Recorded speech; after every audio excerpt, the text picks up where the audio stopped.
Last season's collapse from Memorial Cup finalists the year before to out of the playoffs also Rans was probably hardest on Hitmen head coach Mike Williamson.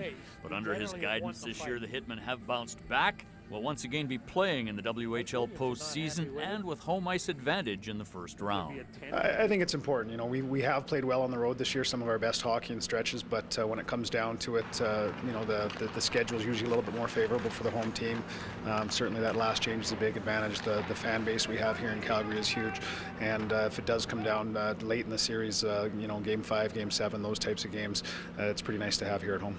Now, it's a young team, obviously, in junior hockey, but still, how critical is it to get some of those young kids playing experience so come playoff time they're going to be useful? Well, I think that's one thing we've been able to do throughout the course of the season. You know, the first half of the season, a lot of the older guys, the returning guys, guys coming in, you know, that were a little bit older had most of the looks. But as the second half has gone on, we've had some guys in and out of the lineup bumped and bruised, and nothing serious. But I think what it's done is allow us to get guys like Chase Clayton, Greg Chase, some of those younger guys, Calder Brooks, into the lineup, and not just in touching the ice, but playing some significant roles. So we do have a lot of depth and some guys that can step in. Shot, deflect, score!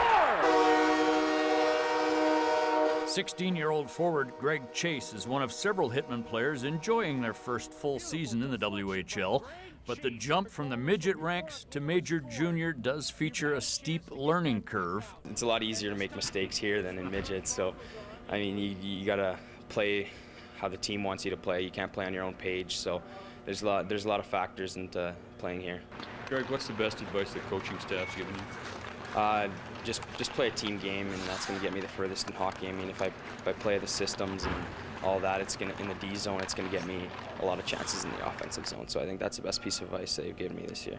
After that early end to their hockey season a year ago, head coach Mike Williamson and his Calgary Hitmen open this year's playoffs with games at the Saddledome Thursday, March 22nd, and again the next night, Friday, March the 23rd, as the chase to hoist the treasured Memorial Cup begins.